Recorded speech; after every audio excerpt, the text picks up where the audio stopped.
Good morning बच्चों, I welcome you all to the new session of the IAS. फिर से now अभी हम एक और इंटरेस्टिंग टॉपिक देखेंगे। आई होप आप घर पे बहुत मजे कर रहे होंगे, बहुत एंजॉय कर रहे होंगे and I hope you all are safe at home.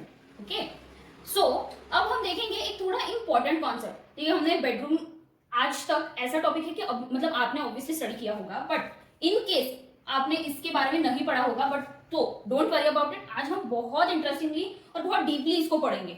Okay, अब तक हमने देखा बाथरूम देखा, हमने किचन देखा, डाइनिंग देखा, they all are very important. Okay, I understand. But जब भी बात एक बेडरूम के बारे में आती है, हम जब भी थके हारे आते हैं, हमको हमारा घर होना चाहिए, हम घर पे कंफर्टेबल फील करना चाहिए। लेकिन जब हमारी बात आती है बेडरूम के ऊपर, तो it should be perfectly comfortable कि मैं यहाँ पे रात भर सो के आई शुड बी कंफर्टेबल कि ओके मैं दिन भर काम करने की एनर्जी मुझ में आनी चाहिए। If it is not comfortable, if it is not design properly, तो हमें थोड़ा टेंशन की बात है कि ओके मैंने ये या फिर एक इंटीरियर डिजाइनर ने ये प्रॉपरली डिजाइन नहीं किया। एक एक फर्नीचर के डिमेंशंस आपको ध्यान रखने हैं। देखिए, साइजेस ऑफ बेडरूम के हिसाब से आप प्लानिंग करोगे, बट जब प्लानिंग करोगे उससे पहले आपको पता होना चाहिए कि इसके कंपोनेंट्स क्या क्या होते हैं, बेडरूम के कंपोनेंट्स क्या क्या होते हैं, यानी important furniture I am talking about. कौन से इंपॉर्टेंट फर्नीचर होते हैं, उसके बाद उसकी हाइट्स क्या होती है, पर्टिकुलरली उसके डिमेंशंस क्या होते हैं, उसके बीच अगर हम कोई दो फर्नीचर लगा रहे हैं तो उन दोनों में का डिफरेंस कितना होना चाहिए। ओके, नाउ अब मैं आपको बताती हूँ there are certain types of beds. Okay, आपको ये पीडीएफ या फिर आपको ये इमेजेस मिल जाएंगे, please go through it and make your notes according to that. अभी मैं आपको बताती हूँ, एक स्टैंडर्ड किंग साइज बेड और एक क्वीन साइज बेड होता है। ओके, ये सिर्फ साइजेस में वैरी करता है, इसलिए king size. King is what, उसी के नाम से हमें पता चलता है इज लार्ज थिंग। ठीक है, उसका किंग का मतलब क्या होता है कि उसका एक बड़ा सा एम्पायर हो, है ना, सारी चीजें बड़ी होनी चाहिए, it should be large. So king size bed का डिमेंशन होता है, हम लेंथ एंड द विड्थ ऐसा देखेंगे। Okay, x and y axis देखेंगे। सो किंग साइज बेड का किंग साइज बेड उसका साइज होता है 76 inches by 80 inches. In length वो 80 इंचेस होता है और इन विड्थ होता है 76 inches. Now according to that queen size bed होता है 60 इंचेस बाय 80 इंचेस। देखिए, आप जब ये पीडीएफ देखोगे तो आपको पता चलेगा कि okay there are two types of bed, एक होता है डबल बेड, एक होता है सिंगल बेड। सो हम सिंगल बेड कब यूज करते हैं, फॉर एग्जांपल चाइल्ड रूम है, छोटे बच्चों का रूम है या फिर यंगस्टर्स का रूम है, उस टाइम हम यूज करते हैं, या फिर एक सिंगल पर्सन यूज कर रहा है या फिर दो पर्सन यूज कर रहे हैं, उस टाइम हम सिंगल बेड यूज करते हैं। डबल बेड एक कपल के रूम में, पेरेंट्स के रूम में, एडल्ट्स के रूम में, वहां पे हम डबल बेड यूज करते हैं। So according to your requirement types of bed changes होता है, that is what I want to tell you. Okay, so अब हम देखेंगे कि व्हाट इज अ सिंगल जो बेड होता है, जो हमारे बहुत से लोगों के घर पे होता है, बहुत लोगों ने देखा होगा, लेकिन आपने कभी ये सोचा है कि उसका डिमेंशन क्या है। ओके, उसका dimension actually 37 inches by 80 inches होता है, यानी एक इंसान कंफर्टेबली उसके ऊपर सो पाए विदाउट एनी इम्प्रॉपर पोस्चर, हम प्रॉपरली कंफर्टेबली उसके ऊपर बैठ सके, सो सके। ओके, नाउ अब मैं आपको बताना चाहती हूँ कि फॉर एग्जांपल अभी दो बच्चों की रूम है। Okay, I am telling another type of bed. दो बच्चों की रूम है, लेकिन वहां पे एक सिंगल बेड ही आता है, डबल बेड की जगह ही नहीं है। तब आप क्या करोगे, आप थोड़ा सा सोचो, ओके बट मुझे तो देना है दो लोगों के लिए बेडरूम प्रोवाइड करना है, सारी चीजें परफेक्ट है, बस इतना है कि वो रूम छोटी है। तो उस टाइम हम क्या करेंगे, सिंगल बेड के ऊपर एक और सिंगल बेड बिल्ड करेंगे, उसको हम कहते हैं bunk bed. Okay, bunk bed is a concept designed for particularly smaller area but having more requirement। वो रूम की रिक्वायरमेंट ज्यादा है बट एरिया तो कम है बॉस। तो हम उस टाइम क्या करेंगे बच्चों, उस टाइम हम एक ऐसा बेड डिजाइन कर सकते हैं जो एक नीचे वाला एरिया भी यूज कर सके और एक ऊपर वाला एरिया भी यूज कर सके, यानी दो पर्सन एट अ टाइम उसी एरिया को यूज कर सकते हैं, उसे कहते हैं हम बंक बेड। जो आप घर जाके अभी एक्चुअली लेक्चर होने के बाद आप सर्च करोगे bunk bed, actual bunk bed की डिजाइन क्या होती है, थोड़ा सा देखना कि उसमें क्या क्या टाइप्स के मटेरियल होते हैं, आप देखना कि ओके वो ऊपर चढ़ने के लिए कैसे होता है। एकदम सिंपल एक्सरसाइज है but you have to do it. Now moving on to the next component जो होता है for example a TV unit. Okay, TV unit is also a very essential component of a bedroom. I'm not talking about children's room. Okay, वहाँ पे TV unit की कोई जरूरत नहीं होती है. There is a need of study area over there. Okay, but I'm talking about a double bed which is used by an elder. तो वहाँ पे एक टीवी यूनिट की जरूरत होती है। सो टीवी यूनिट की पोजीशन कहाँ होनी चाहिए, टीवी यूनिट की position always exactly opposite to the bed. जहाँ पे हमारी विजन जा रही है, मेरा हेड जिस डायरेक्शन में है, यानी मेरी विजन जिस डायरेक्शन में जा रही है उस डायरेक्शन में हम हमेशा अपना टीवी यूनिट रखेंगे। नाउ टीवी यूनिट की विड्थ देखिए, अब आप अपने घर पे टीवी यूनिट को थोड़ा निहारना, तो उस वक्त आपको पता चलेगा कि वहां पे मैं क्या क्या रखती हूँ, क्या क्या चीजें रखती हूँ। ओके, एक सेट ऑफ बॉक्स होता है, एक डीवीडी यूनिट होता है, एक स्पीकर यूनिट होता है। ओके, और अगर मुझे थोड़े आर्टिफैक्ट्स चाहिए तो मैं आर्टिफैक्ट्स रखने के लिए भी जगह रखती हूँ। लेकिन most importantly set of box, अगर हमारा स्टैंड वाला टीवी होगा तो हम स्टैंड वाला एलईडी उसके ऊपर रखेंगे।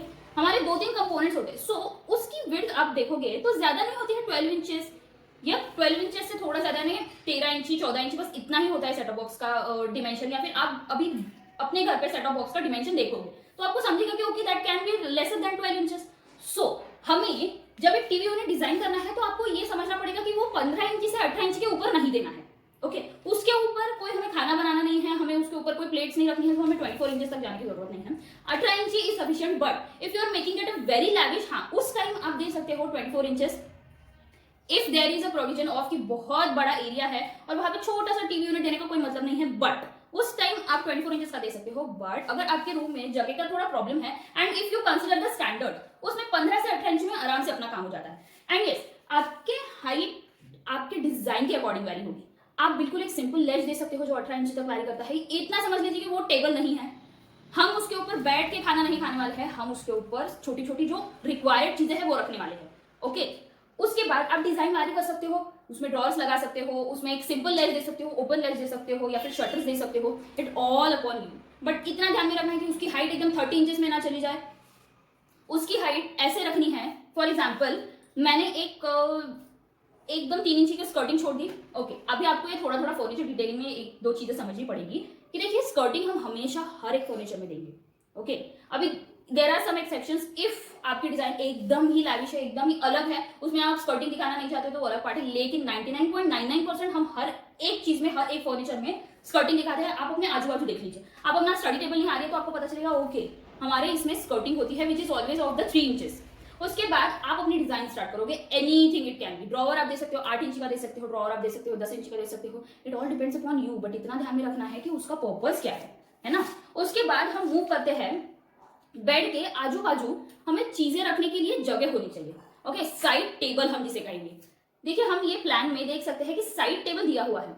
अभी एक स्क्वायर साइड टेबल हम हमेशा प्रोवाइड करेंगे फॉर छोटी छोटी चीजें। फॉर एग्जाम्पल मुझे चार्जर रखना है, मुझे थोड़े कॉस्मेटिक्स रखने हैं, मुझे पानी का ग्लास रखना है। ये देखिए आप जब इस तरीके से सोचोगे ना तब आपको समझेगा कि ओके मुझे ये चीज की क्यों जरूरत है, मुझे ये चीज की क्यों जरूरत है। वरना पहले के जमाने में तो कोई इंटीरियर भी नहीं होता था ना। लेकिन अभी चीजें कैसे चेंज हो रही है, बिकॉज यस रिक्वायरमेंट्स चेंज हो रही है, हमारी जरूरतें चेंज हो रही है। सो उस अकॉर्डिंग जब आप सोचने लगोगे तब आपको एक फर्नीचर अच्छे से ध्यान में आएगा। ओके, कभी भूल नहीं पाओगे आप कि ये मैं चीजें भूल गया डिजाइन करना, वो चीजें मैं भूल गया, अगर आप इस तरीके से डिजाइन करोगे। ओके, तो हम देखते हैं कि maximum minimum 18 inches by 18 inches का हमारा ब्लॉक होना चाहिए, square block which will act as a side table, बिल्कुल बिसाइड्स द बेड, बिल्कुल उसको लग के होना चाहिए। उसकी डिजाइन आप बेड के डिजाइन के अकॉर्डिंग डिजाइन कर सकते हो, बट वो विड्थ में उतना ही होना चाहिए 18 बाय 18 इंचेस। हाँ, अगर आपके पास जगह है तो 24 बाय 24 इंचेस का भी दे सकते हो, but standard is 18 by 18। Now अभी आप देखिए, अभी आप सोचिए कि बेड की हाइट क्या हो सकती है। ओके, आप अपने घर पे बेड पे बैठोगे तब आपको पता चलेगा कि उसके ऊपर एक फोम की गद्दी होती है, मैट्रेस होता है। ओके, अभी वो जो मैट्रेस की पूरी लेंथ लेके फ्लोर फिनिश लेवल तक आप देखोगे तो it should not exceed 24 to 25 inches. It should really not exceed 24 inches to 25 inches, because जब हम उस पर बैठते हैं तो मेरे पैर जमीन को चिपकने चाहिए, मैं कंफर्टेबली उसके ऊपर बैठ सकती हूँ।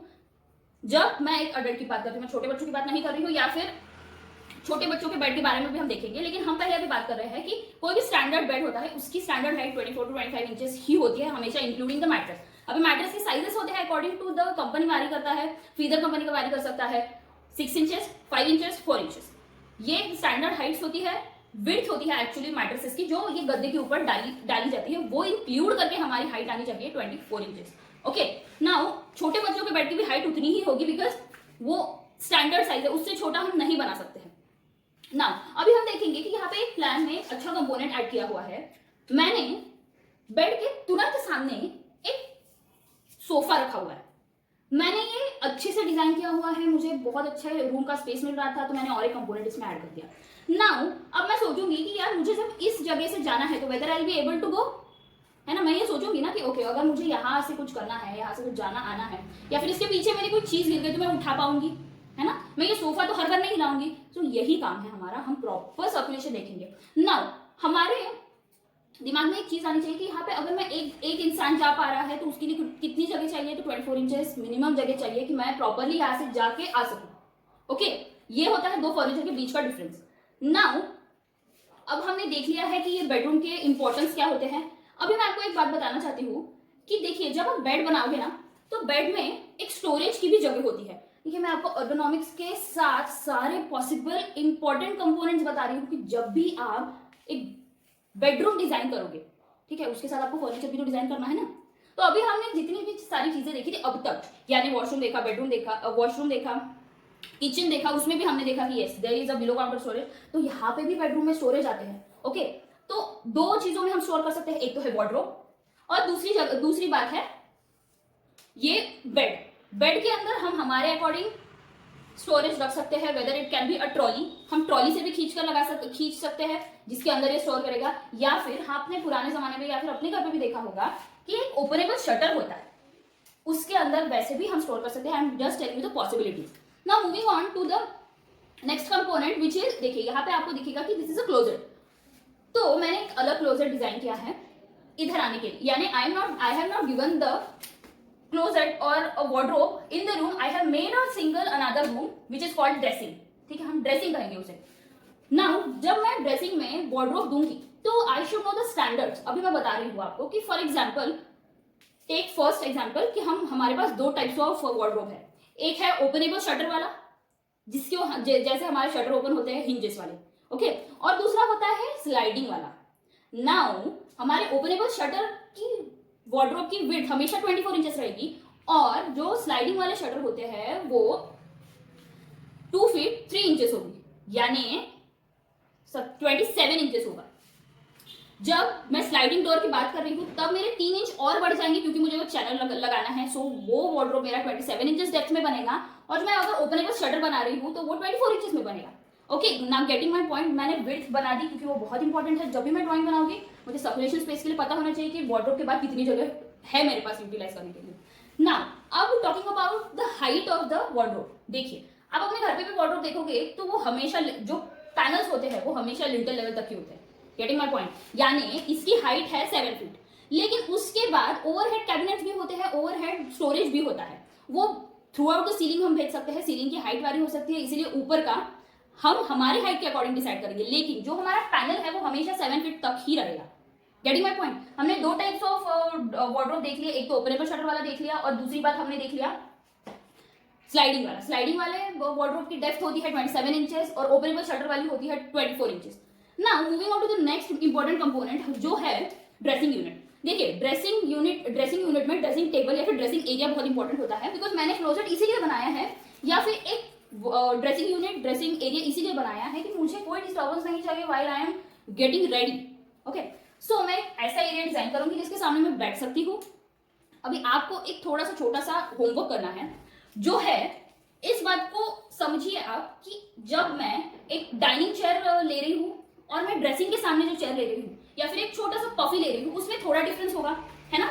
सो जब मैं ड्रेसिंग यूनिट के फर्नीचर की बात करती हूँ तो वो हम थोड़े अलग तरीके से डिजाइन करेंगे। जैसे फॉर एग्जाम्पल, मैं डाइनिंग की चेयर जब डिजाइन कर रही हूँ तो I should know the standards and I should have the important component in my mind के ओके वो बाहर रखने वाले हैं, तो उसके लिए बहुत सारी जगह हो सकती है या फिर उसका एक स्टैंडर्ड है। लेकिन जब मैं ड्रेसिंग यूनिट के सामने बैठी हूँ सो मुझे इतने बड़े चेयर की जरूरत नहीं है, but I should be comfortable while sitting on that. So मैं एक पफी का साइज बता रही हूँ आपको। फॉर एग्जाम्पल 18 बाय 18 इंचेस में मैं प्रॉपर बैठ सकती हूँ with doing my makeup also. Okay, मैं एक स्टैंडर्ड साइज बता रही हूँ for designing a furniture for dressing unit. मैं एक पफी से भी काम कर सकती हूँ। It should be comfortable sorry, it should be comfortable enough. I'm not saying you have to compromise, but yes, there are certain standards. उस standard size में भी हमारा काम हो जाएगा। Okay, now I have covered all the important aspects. Now another important aspect I have covered here is attached washroom, attached toilet, ठीक है, attached bathroom. Now अभी आप यहाँ पे देख सकते हो कि मैंने एक बाथटब भी ऐड किया हुआ है। देखिए, मैंने आपको कल मतलब जब हमने बाथरूम सीखा था तब मैंने आपको बताया था कि yes there are the variety of bathrooms available, bathtubs available, जो हम अलग अलग कंपनी से वारी करते हैं। तो मैंने यहाँ पे एक स्क्वायर बाथटब लगाया है, जो कल मैंने आपको रेक्टेंगुलर दिखाए थे, उससे थोड़ी एक अलग वैरायटी मैंने आपको दिखाना चाहती हूँ। सो इस हिसाब से आप अपना वॉशरूम डिजाइन कर सकते हैं जिसमें सर्कुलेशन स्पेसेस बहुत इंपॉर्टेंट होती हैं। आप अभी देखोगे अच्छे से तो इसके सर्कुलेशन स्पेसेस देखोगे, प्रॉपरली डिजाइन किया हुआ है। सो आपको ऐसे ही चीजें करनी है। अभी मैं फिर से आपको एक थोड़ा छोटा सा रिकैप देना चाहती हूँ। जब हम बेडरूम डिजाइन करते हैं तो उसमें छोटी छोटी चीजें हमको बहुत ध्यान से डिजाइन करनी है। फॉर एग्जाम्पल, मुझे साइड टेबल देना है, मुझे बेड में स्टोरेज देना है, मुझे वार्डरोब देना है, मुझे टीवी यूनिट देना है, मुझे एक स्टडी एरिया देना है इफ रिक्वायर्ड। ना अभी मैं आपको एक छोटा सा कंपोनेंट फिर से ऐड करती हूँ, स्टडी एरिया का। ठीक है, स्टडी एरिया के रिक्वायरमेंट्स क्या क्या होते हैं अभी आप थोड़ा सोचिए। एक टेबल, एक चेयर, एक स्टोरेज, है ना। So storage is all upon you, आपको कितना स्टोरेज देना है, कैसा देना है। स्टोरेज आप परफेक्टली बना सकते हो, बट एक study table, now I am talking about a study table. Study table की हाइट कितनी होनी चाहिए। एक चेयर तो ओके आप डिजाइन कर पाओगे, स्टडी टेबल की हाइट देखिए आप 24 इंचेस तक ही रखोगे, सो दैट आप बैठ के उसके ऊपर अच्छे से पढ़ाई कर सको, कुछ भी लिख सको। You can use your laptop according to that. Okay, I am just telling you an example and I am giving you the all possible ways and all possible components which you can use in a bedroom. यहाँ पे मैंने नहीं दिखाया है, but मैं आपको एक extra addition दे रही हूँ कि स्टडी एरिया भी आप डिजाइन करोगे तब आपको ध्यान में होना चाहिए कि yes there are 3 important component. एक होता है सिटिंग होता है, एक होता है टेबल होता है, और दूसरा होता है storage. Storage as in book shelf हो सकता है, एक स्टोरेज विद शटर या फिर ड्रॉर, कोई भी हो सकता है, but these 3 important components you have to cover. Okay, now हम अभी एलिवेशन पे आते हैं। हमने अभी प्लान बहुत सारा डिस्कस कर लिया। अभी हम देखिए एलिवेशन में सबसे पहले 2-3 चीजें आपको ध्यान में रखनी है। आपको सीलिंग दिखानी है, आपको स्लैब दिखानी है। It is very essential to show the ceiling and the slab, क्योंकि मुझे तब पता चलेगा कि ओके ये सीलिंग के बाद मुझे कितनी जगह मिल रही है, गेटिंग माई पॉइंट, कितनी हाइट मिल रही है। ओके, तो उस अकॉर्डिंग मैं अपना पैनलिंग डिसाइड कर सकती हूँ। देखिए पैनलिंग क्या होता है आपको पता है, पैनलिंग क्लैडिंग यानी anything on the wall for aesthetic purpose. ये बेड बैग का पैनलिंग हो गया जो मैं अच्छे से डिजाइन किया हुआ है। अभी यहाँ पे आपको 2-3 चीजें या फिर मटेरियल में ऐड करना चाहती हूँ। यहाँ पे आप लेदर यूज कर सकते हो, फैब्रिक यूज कर सकते हो, आप यहाँ पे माइका, वुड, कोई भी चीजें यूज कर सकते हो, बट पर्टिकुलरली हम यहाँ पे फैब्रिक यूज करते हैं bed bag, because it should be comfortable and at the same time बहुत अच्छा भी दिखना चाहिए। तो देखिए यहाँ पे मैंने अपहोल्स्ट्री यूज करी है बहुत अच्छे से। उसके बाद मैंने साइड टेबल दिखाने के बाद I have ample amount of space जहां पे मैंने एक टॉल यूनिट बनाया हुआ है। अभी आप देख सकते होंगे कि मैंने ये हाइट लिंटर लेवल तक ही रखी, यानी 7 फीट। अबाउट दैट मैं बताना चाहती हूँ, आप पेंटिंग रख सकते हो, आप पेंट कर सकते हो, आप वॉलपेपर लगा सकते हो, anything you can do. But panelling भी आप बढ़ा सकते हो, नो डाउट, आप सीलिंग तक भी ले सकते हो, लेकिन स्टैंडर्ड शुड बी 7 फीट। मैं प्रॉपर्ली उसको साफ कर पाऊँ, मेरा हाथ उधर तक पहुंचना चाहिए, मेरी नजर भी उधर तक जानी चाहिए। Okay, this is all about a ceiling, this is all about the elevation, जो आप परफेक्टली देखोगे इसके कंपोनेंट्स क्या क्या है, क्या क्या दिया हुआ है। नाउ अगर आप प्लान बनाते हो, आप एलिवेशन बनाते हो, तो आपको एक व्यू बनाना भी जरूरी होता है। Now I have given you a simple and beautiful concept of view, isometric view है। आप देखिए मैंने पैनलिंग दिया हुआ है, टीवी यूनिट का व्यू बनाया है मैंने, जिसमें मेरा सोफा यूनिट भी आ रहा है, okay, along with the side table. तो ये सारी चीजें आपको दिखानी है। मैंने देखिए पैनलिंग लिंटर लेवल से ऊपर दिखाई है, so that you should get a clear idea, okay, मैं यहाँ तक पैनलिंग ले जा सकती हूँ, मैं इतना पैनलिंग रख सकती हूँ, and everything every possible way I have shown you. So आप अपने डाउट्स क्लियर कीजिए। If you have any kind of doubt please message me. और एक अगर आप अच्छे से और अच्छा अपना नॉलेज ग्रोन अप करना चाहते हो तो नोट्स बनाया करो। ओके, जब आई एम टेलिंग यू कि ओके ये ऐसा ऐसा होता है, if I am telling you some more extra point, brownie point जब मैं बता रही हूँ, इट इज नॉट नेसेसरी कि हर पॉइंट मैंने इसी प्रिंट आउट में कवर किया है। No, there are certain extra points which I have to cover. तो आप उसके नोट्स बनाया कीजिए और उसको प्रॉपर्ली रिवाइज कीजिए। If you have any queries please ping me in the message in the chat. We'll meet tomorrow with another new session and with another new topic. तब तक stay safe, stay happy and पढ़ाई करते रहो। Okay, चलो।